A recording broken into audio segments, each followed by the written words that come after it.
साथियों नमस्कार, स्वागत है आपका हमारे YouTube channel study circle with BP में। बात कर रहे हैं शिक्षक पात्रता परीक्षा वर्ग 3 के बारे में। साथियों, शिक्षक पात्रता परीक्षा वर्ग 3 के कुछ नियम जो हमें जानना बहुत जरूरी है। सबसे पहले 5% अंकों की छूट क्या है और 21 वर्ष से कम उम्र फॉर्म भरने वालों के लिए क्या प्रावधान है।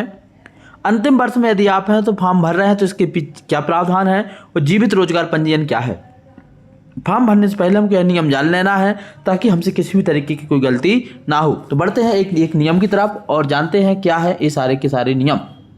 साथियों, आप अपनी रूल बुक पर जो नियम पेज नंबर 1 पर जो नियम दिए गए हैं समय सारणी के जस्ट नीचे, इस नियम में देखेंगे तो आपको एक नियम नंबर 8 देखेगा कि सभी अभ्यर्थियों का मध्य प्रदेश राज्य के रोजगार कार्यालय में जीवित पंजीयन होना अनिवार्य है। तो ये जीवित पंजीयन का मतलब क्या है साथियों, एक केवल भाषा का फेर है। जीवित पंजीयन का मतलब है कि जो आपका रोजगार पंजीयन है वह वैलिड नहीं होना चाहिए। यदि आपका रोजगार पंजीयन वैलिड है तो आप उसको लगा सकते हैं। यदि आपका रोजगार पंजीयन जो है वैलिड नहीं है, एक्सपायर हो चुका है, तो उसको आप रिन्यू करवा लें। रिन्यू नहीं हो रहा है तो नए सिरे से आप बना लें और फिर उस रोजगार पंजीयन को आप अपलोड करें। तो यही जीवित रोजगार पंजीयन है। जीवित रोजगार पंजीयन का मतलब है मध्य प्रदेश के रोजगार पंजीयन कार्यालय में आपका रोजगार पंजीयन जो है वह एक्सपायर नहीं होना चाहिए। रोजगार पंजीयन की जो डेट होती है वह उसकी एक वैलिडिटी होती है। उस वैलिडिटी के बाद उसको जो है हमको पुनः रिन्यू कराना पड़ता है।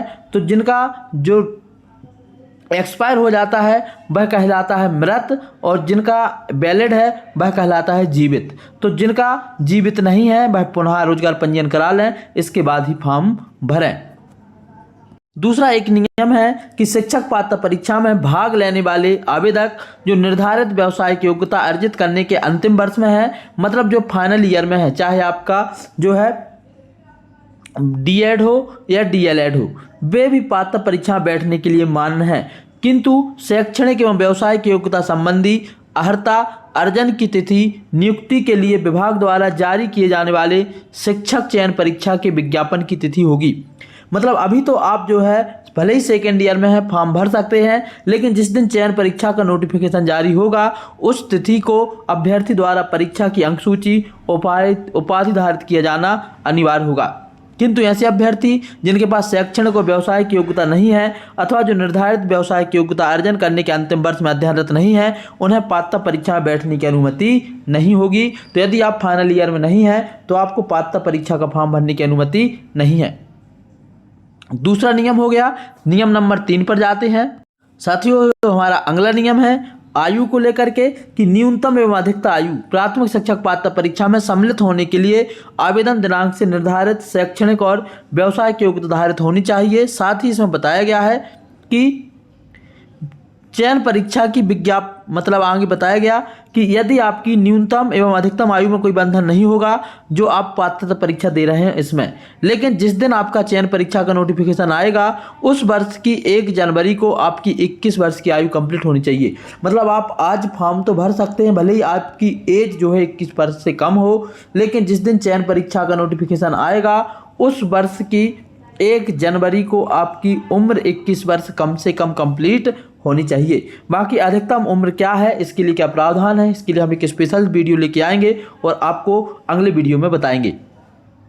साथियों, हमारा जो अगला नियम है 5% अंकों की छूट वाला, आप यहाँ पर देख सकते हैं स्पष्ट लिखा हुआ है आरक्षित वर्गों जैसे कि अनुसूचित जाति, जनजाति, अन्य पिछड़ा वर्ग तथा दिव्यांग अभ्यर्थियों के लिए शैक्षणिक योग्यता की अर्हताकारी अंकों में 5% की छूट का दी जाएगी।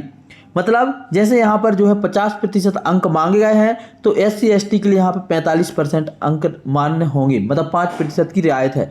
जैसे यहाँ पर 45% अंक मांगे गए हैं तो SC ST OBC और EWS के EWS नहीं, ओनली दिव्यांग SC ST और OBC, तो यहाँ 45% की जगह 40% वाले मान्य होंगे। जहाँ पर यहाँ 50% अंक मांगे गए हैं तो यहाँ पर 45% मान्य होंगे। कहने का मतलब है जो आपकी शैक्षणिक योग्यता है, जो सामान्य व्यक्ति के लिए परसेंटेज मांगी गई है, उस परसेंटेज में इस कैटेगरी वाले व्यक्तियों के लिए 5% अंकों की छूट रहेगी। इसका मतलब यह हुआ कि यदि आप 50% आपकी मार्कशीट में अंक नहीं है और आप 45% अंक हैं, लेकिन नियम में 50% लिखा है और आप SC ST OBC के हैं, तो आपको 5% की छूट मिलेगी। तो ये थे कुछ महत्वपूर्ण नियम जिनको जानना हमें बहुत ज़रूरी था, जो कि हमने जान लिए हैं। और एक बार फिर से आप फॉर्म भरने के पहले पूरी रूल बुक जरूर पढ़ लें, इसके बाद ही फॉर्म भरें। आज के इस वीडियो में इतना ही। अंत तक वीडियो देखने के लिए सभी का बहुत बहुत धन्यवाद। जय हिंद।